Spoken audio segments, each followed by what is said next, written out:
The dust hung thick in the hot afternoon air as Wade pushed open the door to the sheriff's office, his boots dragging like they carried the weight of the world. 3 straight days driving cattle across the high plains had left him bone-tired, his shirt plastered to his back with sweat and trail grime. Tom, the sheriff and his closest friend for 15 long years, looked up from a stack of wine. It was the look of a man who'd been chewing on words too long they'd gone sour in his mouth. "What's eatin' you, Wade?" "I'm 35 years old. Got a good spread. Healthy cattle, fine horses, rich soil. But every night I ride home to an empty house. Eat alone. Sleep alone. Work alone." He paused, jaw tight. "I can't find a wife. What woman wants that life?" In the corner, an older Apache woman named Aida, who cleaned the office every afternoon, had been quietly stacking papers. Her hands stilled when she heard Wade's words. Her dark, wise eyes settled on the cowboy, listening. Wade went on, voice low and raw. "Sometimes I reckon I'll die out there alone, Tom. Who'll close my eyes when my time comes?" "Don't talk like that," Tom said firmly. "You're still young. You'll find somebody." "Where? How?" Wade set his cup down hard. "I've been to every dance, every church social. Women look right through me or turn me away. It's like I'm invisible." He stood slowly. "Thanks for the coffee. And for listening. Sometimes a man just needs to say it out loud."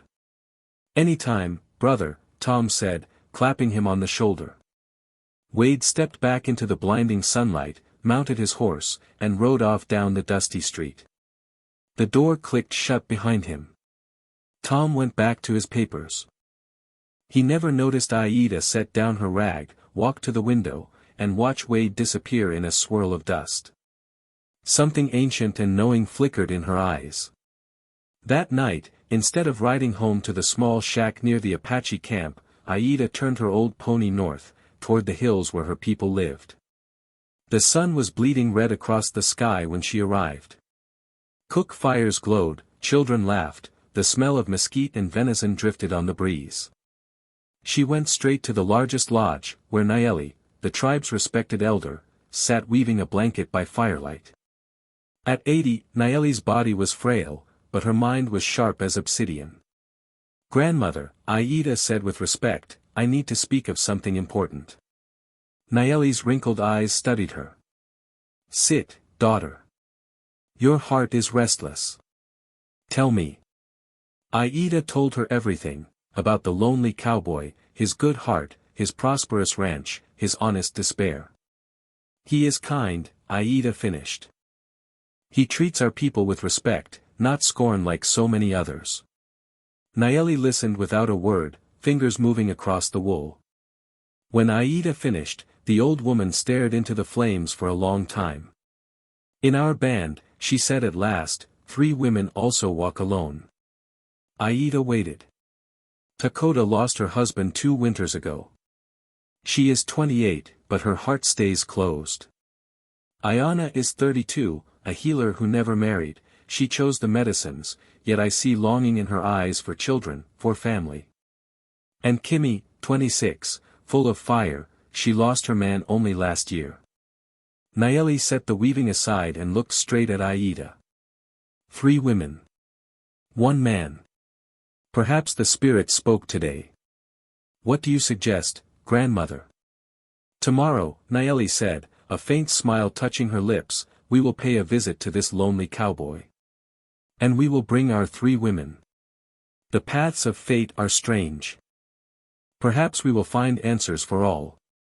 That night, while Wade slept alone in his empty ranch house, 3 women listened to Nayeli's words. One by one, for their own reasons, hope, curiosity, a need to heal, they said yes. The next morning, just as the sun crested the mountains, Wade stepped onto his porch with a tin cup of coffee, same as every day. He watched the golden light spill across his land, planning the day's work, savoring the quiet. But this morning the quiet broke. Far down the trail, a cloud of dust rose. Riders, 5 of them. Wade's heart kicked. Visitors were rare out here. He set his cup on the rail and waited, old habits keeping his hand near his hip even though he wore no gun. As they drew closer, he saw they were all women. Apache women. He recognized Aida in the lead, riding beside an elder with silver hair who sat her horse like royalty. Behind them came 3 younger women, moving with the easy grace of people born to the saddle. They reined up in front of the porch. Aida dismounted first, then the elder. The 3 younger women followed. Wade came down the steps slow, mind racing. "Mornin', ladies," he said, removing his hat. "Something wrong? You need help?" Aida offered a small smile. "Good morning, Mr. Wade. Forgive us coming unannounced. Actually, we came to offer you help." Wade blinked. "Help? I don't follow." The elder stepped forward. Even small in stature, she carried herself with quiet command. Aida introduced her as Nayeli, wise woman of their band, then named the younger 3, Dakota, Ayana, and Kimmy. Wade nodded politely to each. Dakota was slender and calm, eyes deep and watchful. Ayana stood strong, pouches of herbs at her belt. Kimmy grinned openly, bright and bold as sunrise. "Honored to meet you all," Wade said sincerely. "But I'm still lost on why you're here." Aida glanced at Nayeli, who nodded. "Mr. Wade," Aida began gently, "yesterday in the sheriff's office, I overheard your talk with Tom. I heard you say you cannot find a wife." Wade's face went scarlet. "That was private, I know," Aida said softly. "I would never repeat such things. But your sadness touched me. So I told our elder." Nayeli spoke then, voice clear and steady. Aida translated. "She says these 3 women are also alone. Dakota is widowed 2 years. Ayana never married, she gave her life to healing. Kimmy lost her husband last year. All 3 are good women. Strong. Skilled." Wade's mouth went dry. Aida continued, "Nayeli proposes something unusual. Spend 1 week with them. Know their skills, their hearts, their spirits. At the end, if one interests you, and you interest her, you may speak of marriage." The silence that followed was so complete Wade could hear the wind in the cottonwoods. "You're tellin' me," he said slowly, "these 3 ladies rode out here, so I could court one of them?" "Exactly." Wade yanked off his hat and ran a hand through his hair, stunned. "I don't know what to say. This is... I never... Why would they do this?" Nayeli spoke again. Aida translated, "Because everyone deserves a chance at happiness. Because lines between peoples are drawn only by fear. Because we see a good man in you, and our women deserve good men." Wade looked at the 3 younger women. Dakota watched him with cautious curiosity. Ayana studied him like she was reading signs in the earth. Kimmy flashed a playful wink. I don't know what to say," he admitted. "You're sure they're willing?" Aida spoke to each in Apache. Each answered and nodded. Dakota says she is ready to try opening her heart again. Ayana is tired of being alone and wants a partner. Kimmy says life is too short not to take chances. Wade sat down hard on the porch steps, hat in his hands. Yesterday he'd been desperate. Today 3 women stood in his yard offering exactly what he'd longed for.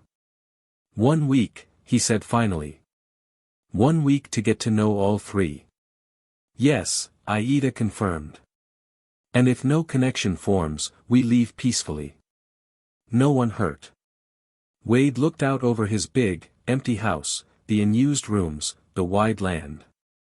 Plenty of space. Plenty of work. Plenty of room in a lonely heart. "All right," he said, standing. "I accept.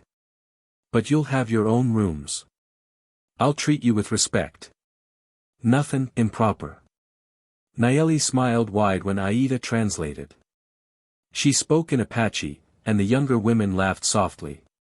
What did she say? Wade asked, cheeks warming again. Aida grinned. She said that is how she knew you were a good man. A bad man would not have thought of honor first. Wade cleared his throat.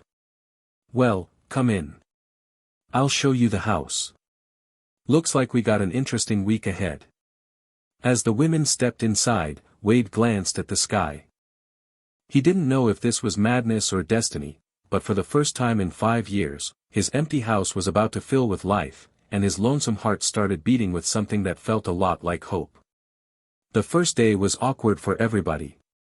Wade showed them the house with clumsy gestures, 4 bedrooms, his and 3 long empty ones. Now each woman would have her own. Nayeli and Aida left by noon, leaving Wade alone with the 3 strangers. Silence stretched thick.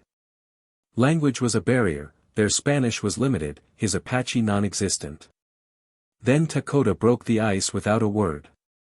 She walked into the kitchen, examined the cast-iron stove, the near-empty pantry with a frown, then headed out back. Within an hour she returned with a basket of wild herbs and greens Wade didn't even know were edible. By evening the house smelled like heaven, rich stew, fresh bread baking, spices he'd never tasted. When Dakota set the plates down, Wade took one bite and nearly choked up. Best meal he'd had in years. Dakota didn't smile, but her eyes shone when she saw his face. Day 2, Wade woke to the smell of fresh coffee and baking bread. Dakota had already cleaned the whole kitchen and had breakfast waiting. After eating, he headed out to check cattle. Ayanna followed without asking. He tried to wave her off, the work was rough and dirty, but she just kept walking. Out in the pasture, he spotted a cow limping bad. Ayanna knelt, spoke soft Apache to the animal, and it calmed. She found a deep thorn, removed it gently, mixed a poultice from her herbs, and bound the wound. 3 days, she said in broken Spanish, holding up 3 fingers. She heal. Wade was speechless. Where'd you learn that? Ayanna gave a small smile. Healer. Animals, people, same. They spent the day checking the herd. Ayanna found and treated 2 more sick animals Wade had missed. By sundown he knew a healer on a ranch was worth more than gold. Day 3 started with shouts and laughter. Wade ran outside expecting trouble and found Kimmy in the corral astride his meanest black stallion, the one that had thrown him 3 times. Under Kimmy the horse ran smooth circles, responding to every cue. Mornin'.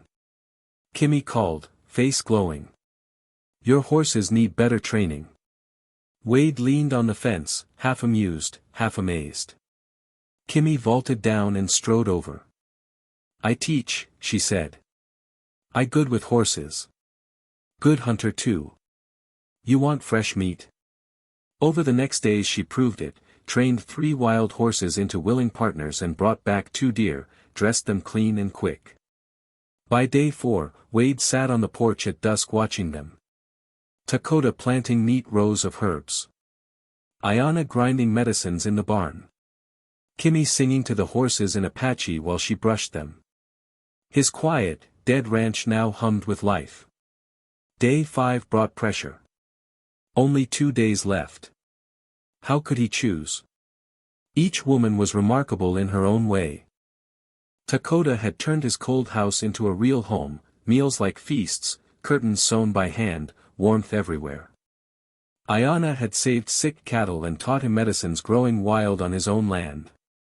Kimmy had transformed his horses and filled every day with laughter. Day 6, he spoke to each alone, trying to know their hearts. Dakota spoke of her lost husband, tears silent on her cheeks. Here, she said, touching her chest, something wakes again.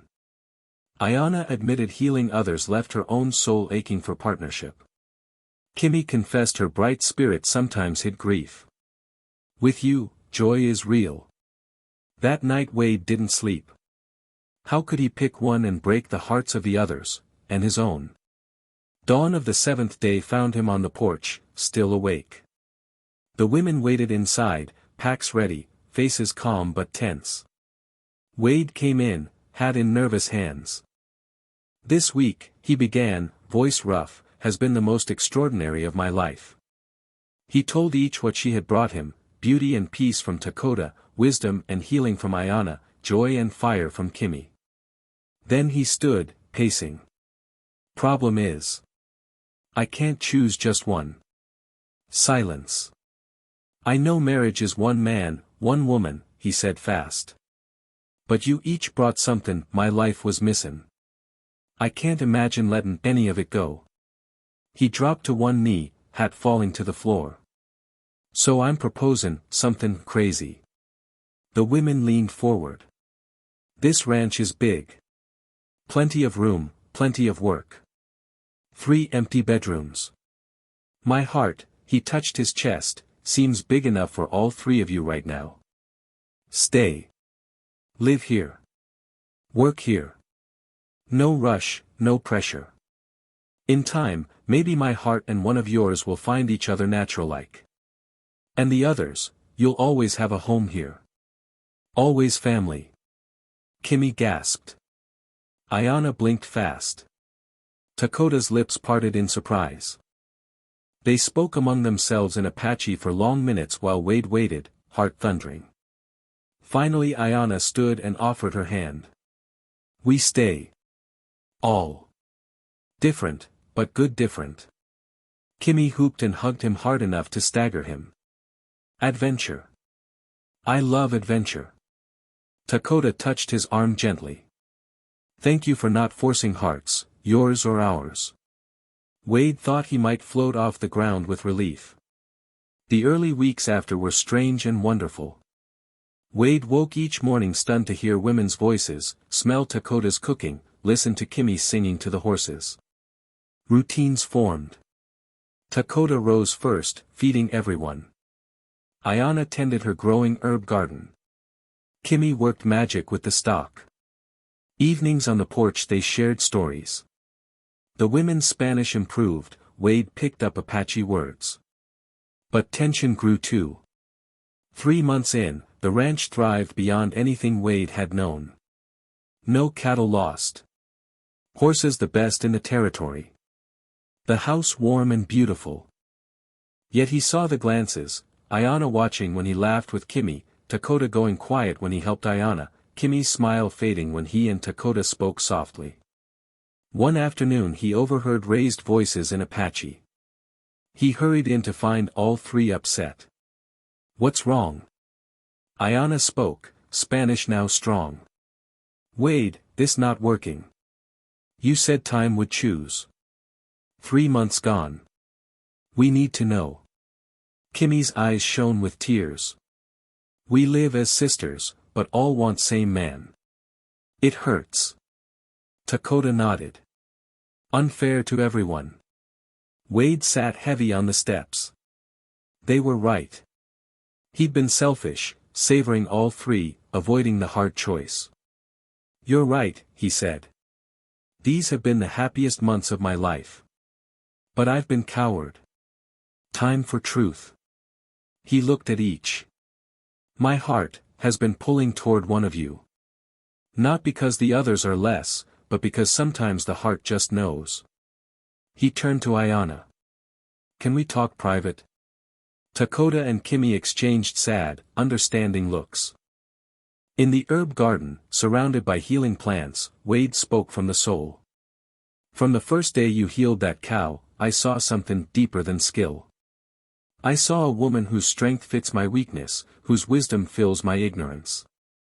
When I talk to you, I feel I'm talking to my best friend and my partner both." Ayanna's eyes filled. "I don't know if you feel the same," he went on, "but if you do. Ayanna, will you marry me? Not as a choice from 3, but as the only one my heart wants." Tears rolled down her cheeks. She nodded. "Yes. I felt it too. Tried to hide it, thought unfair to the others. But heart does not lie." They kissed soft and slow among the growing medicines. Back at the house, Dakota and Kimmy already knew. The three women embraced, tears mixing joy and sorrow. "You don't have to leave," Wade said quickly. "I promised," Dakota smiled through tears. "No, Wade. Time for us to find our own paths. This healed us. Now we go forward." Kimmy nodded. "Neighbor in the West Valley offered me work training horses. I will take it.